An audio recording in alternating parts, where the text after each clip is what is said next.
अस्सलाम वालेकुम। आज मार्केट 1116 पॉइंट माइनस क्लोज हुई है और काफ़ी दिनों के बाद मैं आज हाज़िरी दी है। उसके पीछे रीज़न मेरी सुस्ती नहीं है, कुछ चीज़ों के ऊपर मैं काम कर रहा हूँ। उसकी वजह से मैं वीडियो नहीं बना सकता, क्योंकि वीडियो बनाने के लिए पूरे दिन का एक सिलसिला चल रहा होता है। न्यूज़ आ रही होती हैं, सिस्टम, तो मैं सारी चीज़ों से आउट था, एक सिस्टम के ऊपर काम कर रहा हूँ। उस वजह से शाम को बिल्कुल ब्लैंक होता था, तो मुझे ये लगता था कि मैं शायद इस वीडियो के साथ इंसाफ ना कर सकूं, इसलिए मैं नहीं आ सका। दूसरी बात ये थी कि मार्केट टोटली न्यूज़ बेस्ड चल रही है। ट्रंप बयान देता है, उसी बयान को मद्देनज़र रखते हुए मार्केट जो है वो परफॉर्म करती है, या पॉजिटिव या नेगेटिव। तो मार्केट के अंदर कुछ ऐसा है नहीं जिससे आप शॉर्ट टर्म ट्रेड कर सकें। शॉर्ट टर्म ट्रेड करना, मैं बार बार बता चुका हूं कि शॉर्ट टर्म ट्रेडिंग करनी है आपने, या लॉन्ग टर्म ट्रेडिंग करनी है, या लॉन्ग टर्म इन्वेस्टमेंट करनी है, व्हाटएवर, कुछ भी करना चाहते हैं तो उसका एक सीज़न है, वो सीज़न पता होना चाहिए। देखें, अगर एक काश्तकार है, एक किसान है, अगर उसको सीज़न का नहीं पता कि किस सीज़न में क्या कौन सी फसल काश्त करनी है, कभी भी आप किसान नहीं बन सकते, कभी भी कोई फसल आप प्रॉफिटेबल फसल नहीं काट सकते। तो सीज़न का पता होना बहुत ज़रूरी है कि किस सीज़न में क्या चीज़ आपने काश्त करनी है, इसको बिल्कुल आपने ज़हन में रखना है। तो लॉन्ग टर्म इन्वेस्टमेंट के हवाले से मैं बार बार बता चुका हूं कि भाई, आप मार्केट में, मुझे कुछ खास, कुछ ऐसी कुछ चीज़ लग नहीं रही कि मार्केट में कुछ मुझे खतरा लग नहीं रहा। मार्केट परफॉर्म करना चाहती है, बट हालात उसको इजाज़त नहीं दे रहे कि मार्केट परफॉर्म करे। ठीक है। इसके अलावा HBL का आज रिजल्ट आया है। HBL ने तकरीबन अपनी जो परफॉर्मेंस है उसको मेंटेन किया है, ज़्यादा प्रॉफिटेबल, थोड़ा सा प्रॉफिट थोड़ा सा बेहतर हुआ है, स्लाइटली सा। अब ये देखना पड़ेगा कि भाई कि जो बैंक्स हैं वो इतने ज़्यादा परफॉर्म क्यों नहीं कर पा रहे, सिर्फ मेंटेन कर पा रहे हैं। चलें, इन हालात में मेंटेन भी उसने कर लिया तो बड़ी बात है, ठीक है। तो एक तो ये था मसला। दूसरा ये है कि अब आपने अपने आप को डिज़ाइन, मैं बार बार हर वीडियो में ये बात करता हूँ कि आपने डिज़ाइन करना है कि आपने इन्वेस्टमेंट करनी कैसे है। बार बार अपने डिज़ाइन को चेंज नहीं कर सकते आप। अगर आपने मंथली बेसिस के ऊपर इन्वेस्टमेंट करनी है, SIP जिसको बोलते हैं, तो आप वो मंथली बेसिस के ऊपर इन्वेस्टमेंट करें, हालात कुछ भी हों। ठीक है।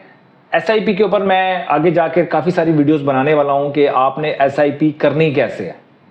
हर बंदा यही बोलता है कि भाई हर महीने आपने इन्वेस्टमेंट करनी है, कुछ भी हालात हों, बस आप इन्वेस्टमेंट करते रहें। बस यही एक कुछ भी आप किसी भी SIP की वीडियो देखेंगे, कुछ भी पढ़ेंगे, यही बात आएगी कि आपने SIP करनी है, SIP करनी है। और SIP का पूरा डिज़ाइन, पूरा मॉडल कोई नहीं बताता कि आपने SIP करने के बाद करना क्या। ठीक है, वो तो एक एक्शन है आपका कि SIP आप कर रहे हैं और हर महीने आप इन्वेस्टमेंट करते चले जा रहे हैं, तो उसको आप फिर आप करते तो चले जा रहे हैं, फसल काटनी कैसे, ये पता चलना बहुत ज़रूरी है आपको कि फसल काटनी कैसे है। फसल को बढ़ने दें, ठीक है, बढ़ने दें, बट ये ना हो कि फसल बढ़ते बढ़ते बढ़ते बढ़ते एक लेवल पे आके वो ख़राब होना शुरू हो जाती है। तो उस ख़राब होने से पहले पहले आपने उसको काटना है, ताकि दोबारा काश्त करना और दोबारा इन्वेस्ट करना, ये पूरा एक प्रोसेस है कि आपने इन्वेस्टमेंट की, फिर डी इन्वेस्ट हुए, फिर इन्वेस्टमेंट कर रहे हैं, फिर डी इन्वेस्ट कर रहे हैं, फिर इन्वेस्टमेंट कर रहे हैं, फिर डी इन्वेस्टमेंट कर रहे हैं। तो डी इन्वेस्टमेंट और डी इन्वेस्टमेंट जब तक नहीं करेंगे स्टॉक मार्केट में, मेरे हिसाब से कंसेप्ट नहीं है स्टॉक मार्केट में इन्वेस्टमेंट करने का। सिर्फ इन्वेस्टमेंट करना हल नहीं है, आपने साइकिल्स को यूज करना है। आप SIP कर रहे हो, आप वैसे ही आप लॉन्ग टर्म इन्वेस्टमेंट कर रहे हो, किसी और तरीके से भी कर रहे हो, फिर भी आपने साइकिल्स को यूज करना है। साइकिल्स को कैसे यूज़ करने हैं वो भी हम आने वाली वीडियोस में डिस्कस करेंगे। और अब मैं कोशिश करूंगा कि अब किसी भी दिन नागा ना हो, हफ्ते में या महीने में 1-2 नागे, किसी वजह से कोई बहुत ज़्यादा कोई रीज़न आ जाती है, कोई मसरूफियत आ जाती है, तो शायद नागा हो जाए। कि अब मैं कोशिश करूँगा कि मैं छुट्टी ना करूँ और डेली बेसिस के ऊपर आपको कंटेंट बनाया जाए। दूसरी बात यह है कि ये अब जैसे मैं एक रिपोर्ट बनाता हूँ, जैसे फ़र्ज़ कर लें आज A+ और A में स्टॉक्स हैं। A+ में ASL है, FCEPL है, फौजी फर्टिलाइज़र है, मीज़ान बैंक, TPL, तो synergy, PRL, Capco, NRL, power और बी प्लस में है आदमजी इंश्योरेंस, अटक रिफाइनरी, GHNI, EPCL, TPL, और बी में ये स्टॉक्स नज़र आ रहे हैं जिसमें PSO, PTC, पाको, HBL वगैरह शामिल है। HBL का रिजल्ट लोगों को पसंद नहीं आया, 2-2.5 रुपये माइनस था आज। तो अब आपने इसको, इस रिपोर्ट को कैसे यूज़ करना है ये हम डेली बेसिस के ऊपर हम डिस्कस करेंगे, लेकिन हमने इस चीज़ को भी बड़ा सबसे पहले तो इस चीज़ को क्लियर करना है कि आपने अपनी कैटेगरी को डिसाइड करना है कि भाई आप लॉन्ग टर्म इन्वेस्टमेंट करना चाहते हैं, शॉर्ट टर्म इन्वेस्टमेंट करना चाहते हैं। मेरा ज़्यादा कंटेंट जो होता है वो शॉर्ट टर्म इन्वेस्टमेंट की तरफ होता है, और लोगों ने शिकायत भी की है जी कि आप लॉन्ग टर्म इन्वेस्टर्स के लिए कुछ ज़्यादा कंटेंट नहीं बनाते। तो अब मैं कोशिश करूँगा कि आगे जाके हम लॉन्ग टर्म इन्वेस्टमेंट के हवाले से बात करें। देखिए, पिछले दिनों में बार बार कह चुका हूं कि आप लॉन्ग टर्म इन्वेस्टर्स जो हैं वो अपनी इन्वेस्टमेंट करें और चले जाएं। डेली बेसिस के ऊपर अगर आप मार्केट को देख रहे हैं, ट्रम्प के बयानात को देख रहे हैं, मार्केट के उतार चढ़ाव को देख रहे हैं, तो फिर आप कभी भी ज़िंदगी में लॉन्ग टर्म इन्वेस्टर नहीं बन सकते। आप चीज़ों को लॉक करें। आज फर्स्ट कर लें 4 अगस्त है। अगर आप SIP करना चाहते हैं, आज के रेट्स के ऊपर आपने SIP करनी है, फिर अगले 1 सितंबर को आके अपने अकाउंट को देखना है। कुछ शफल्स करने हैं अपना पोर्टफोलियो को, कुछ शेयर सेल करने हैं, कुछ शेयर बाय करने हैं, व्हाटएवर, वो 1 सितंबर को आपने करना है। वो कैसे करना है ये इसको भी हम डिस्कस करेंगे आने वाले दिनों में। एक SIP की पूरी एक जो है ना एक हम सीरीज़ लेके चलेंगे, ताकि अगर आप SIP करना भी चाहते हैं ना तो वो आपको सारी गाइडेंस हो सके। देखें, कोई भी चीज़ इतनी आसान नहीं है। लोग कहते हैं जी आप पैसिव इनकम, ठीक है, एक पैसिव इनकम का ज़रिया हो सकती है स्टॉक मार्केट, बट इसके पीछे आपको पूरी एक मशीनरी लगानी पड़ेगी, एक इंजन लगाना पड़ेगा जो कि वर्क कर रहा होगा। वो मशीनरी, वो इंजन कोई जादू नहीं है, वो आपकी है साइकोलॉजी। वो साइकोलॉजी ही बेसिकली इंजन है। वो साइकोलॉजी ही बेसिकली एक मशीनरी है जो आपके लिए काम कर रही होगी, या तो पैसिव इनकम का काम कर रही होगी या पैसिव लॉस का काम कर रही होगी। अब आपने डिसाइड करना है कि आपने पैसिव इनकम की तरफ जाना है या आपने लॉस करना है।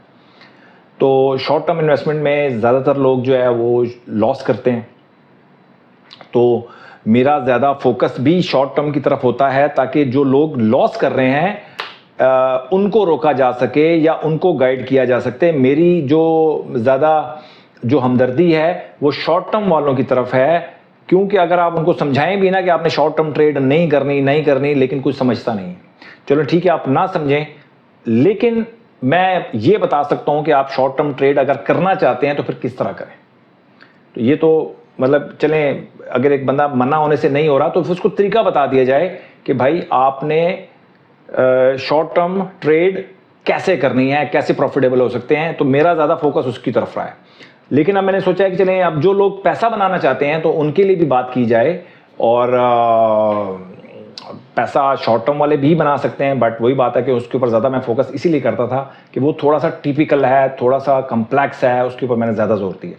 अब हम लॉन्ग टर्म इन्वेस्टमेंट की तरफ भी जाएंगे, और ख़ासकर SIP जो लोग थोड़ी थोड़ी इन्वेस्टमेंट करना चाहते हैं वो, और दूसरा लोग साइकिल्स का यूज़ करना। मैं बार बार कह रहा हूँ कि आपको पैरामिडिंग करनी पड़ेगी।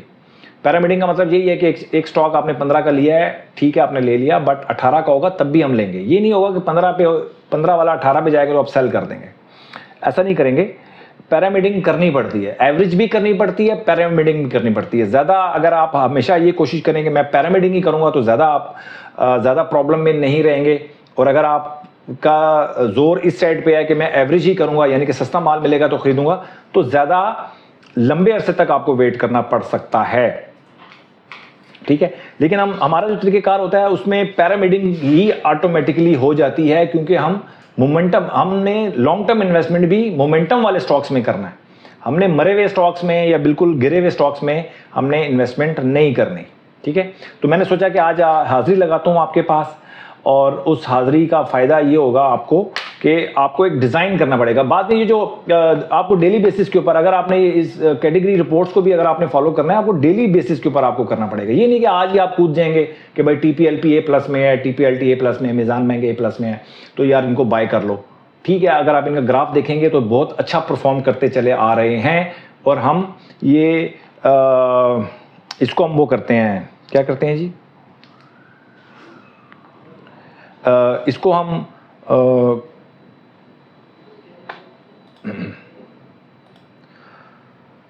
हम यही अंदाज़ा लगाते हैं कि जो स्टॉक्स परफॉर्म करता आ रहा है वो भी आगे परफॉर्म करेगा। बट एक बात ध्यान में रखिएगा कि जो स्टॉक्स आज बी में है, सी में है, डी में है, जब वो भी परफॉर्म करते हुए आएंगे तो हमने उनको भी मद्देनज़र रखना है और उनके ऊपर भी हमने इन्वेस्टमेंट करनी है। ये नहीं है कि जो ए और ए प्लस में है इन्हीं में रखना है। हो सकता है ए वाले स्टॉक्स जो हैं वो बी में चले जाएं, बी के बाद वो सी में, उसके बाद डी में चले जाएं। ये शॉर्ट टर्म वालों के लिए बता रहा हूँ। लॉन्ग टर्म वाले भी नज़र रखेंगे कि भाई कौन से स्टॉक्स जो हैं वो जिनका मोमेंटम बेहतर हो रहा है। हम लॉन्ग टर्म तरीक़ेकार एक ही है, आप बेशक शॉर्ट टर्म इन्वेस्टमेंट करें, बेशक लॉन्ग टर्म इन्वेस्टमेंट करें, मोमेंटम आपके जहन में होना चाहिए। मोमेंटम बहुत सारी चीज़ों को फिल्टर आउट कर देता है। आपको बहुत ज़्यादा रिसर्च नहीं करनी पड़ेगी। अगर आप मोमेंटम को देखते हुए इन्वेस्टमेंट कर रहे हैं ना, लॉन्ग टर्म इन्वेस्टमेंट भी कर रहे हैं और मोमेंटम को देखते हुए कर रहे हैं, तो बहुत सारी चीज़ें आपको ऑटोमेटिकली फ़िल्टर आउट हो जाती हैं। ठीक हो गया? तो आहिस्ता आहिस्ता इंशाल्लाह कोशिश करूँगा कि मैं हर किस्म के ऑडियंस को के लिए वीडियो बनाऊँ। और अगर आपने लॉन्ग टर्म इन्वेस्टमेंट करनी है तो आप लॉन्ग टर्म इन्वेस्टमेंट करें और चले जाएं। बार बार मार्केट को देखेंगे तो प्रॉब्लम रहेगी। शॉर्ट टर्म वाले थोड़ा सा वेट कर लें तो भाई आप अपने पैसे बचाएंगे, और पैसे बचाएंगे तो आगे पैसे काम आएंगे। सीज़न में देखें बहुत कुछ होता है। सीज़न में अगर आपके पास बीज लेने के भी पैसे नहीं होंगे तो काश्त क्या करनी है आप? तो पैसा ही पैसे को खींचेगा, पैसे से ही पैसा बनेगा। पैसा ख़त्म कर देंगे, पैसा लॉस कर देंगे इस ख़तरनाक सीज़न में, तो फिर आप अच्छे सीज़न में परफॉर्म नहीं कर पाएंगे। अपना बहुत ख्याल रखें, अपनी इन्वेस्टमेंट का ख्याल रखें और दुआ करते रहें कि सबके लिए आसानियाँ हों। Thank you very much.